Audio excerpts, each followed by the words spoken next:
Good news and bad news for John McCain today. While he seems to have lost the support of a respected Republican senator and Vietnam vet, it turns out one of his biggest endorsers knows the will of God. So he's got that going for him, which is nice. And indeed, such a skill could be handy were it not for our third story tonight. The fact that this God, says the endorser, sent Hitler to kill the Jews to force them to move to Israel. That's apparently one of the lesser-known planks in the McCain platform. But first, the other senator I mentioned. Last night, Nebraska Republican Senator Chuck Hagee reportedly told a private gathering organized by a non-proliferation group that not only that Barack Obama is right about engaging with America's enemies, but that John McCain is wrong. Hagee declined to address speculation about serving in an Obama cabinet, but did say, quote, "I can't get into the psychoanalysis of it, but I believe that John is smarter than some of the things he is saying." Perhaps.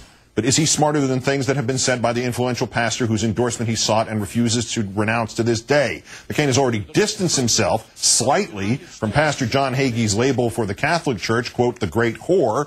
Now an online journalist has found audio from a Christian website of a sermon dated 2006 in which Hagee says that the Bible's book of Jeremiah quotes God talking about sending Hitler to force the Jews to Israel.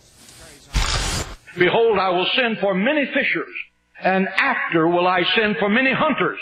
And they, the hunters, shall hunt them," that will be the Jews, "from every mountain and from every hill and from out of the holes of the rocks."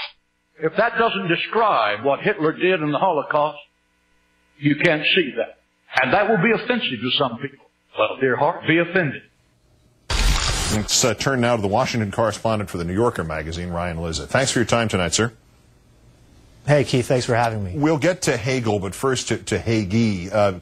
These comments are actually not that shocking if you are familiar with the God causes everything because we haven't persecuted this or that group and the we'll need Israel during the apocalypse thinking of some of these guys, if thinking is the right word for it. But does that not imply that McCain essentially sought out Hagee not without knowing this, but despite knowing that Pastor Hagee and his people see Israel and Jewish people as sort of biblical collateral damage? Well, I don't know if McCain knew about these comments or not, but Hagee's remark there that some people will be offended by these comments is the understatement of the year, certainly.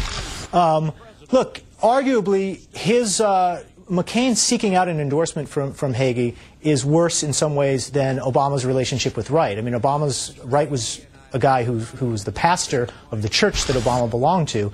McCain actually sought this guy's endorsement, and up until this point hasn't repudiated him. Now, look, what we've just learned about Hagee and what he said is so beyond the pale that it seems inconceivable to me that McCain can continue to have any further relationship with this guy and continue to sort of have his active endorsement in any way.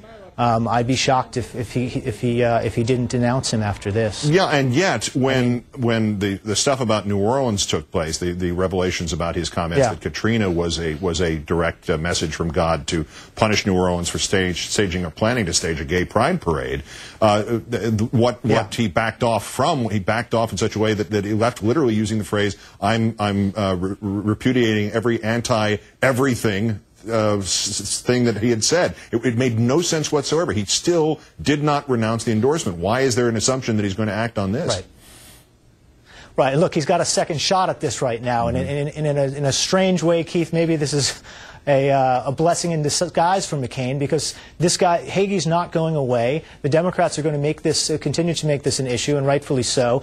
And just as, Obama sort of had one shot with his speech with Wright, where he didn't quite denounce the guy, but gave him a second shot, and then Wright did his famous press conference in Washington. That gave Obama a chance to sort of have a clean break. And I would be surprised if if McCain didn't do that here. I mean, on a scale of on the offensive scale of 1 to 10, claiming that God sent Hitler to hunt down the Jews and force them to Israel is about a 20.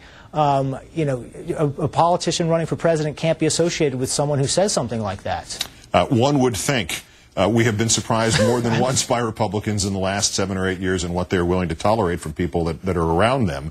Let's get back to this planet, though, and Chuck Hagee, who has not only endorsed but is campaigning for Obama. What effect would that have, and what is about Hagee's What is it about Hagel's biography that would prove so valuable to Obama, particularly his biography?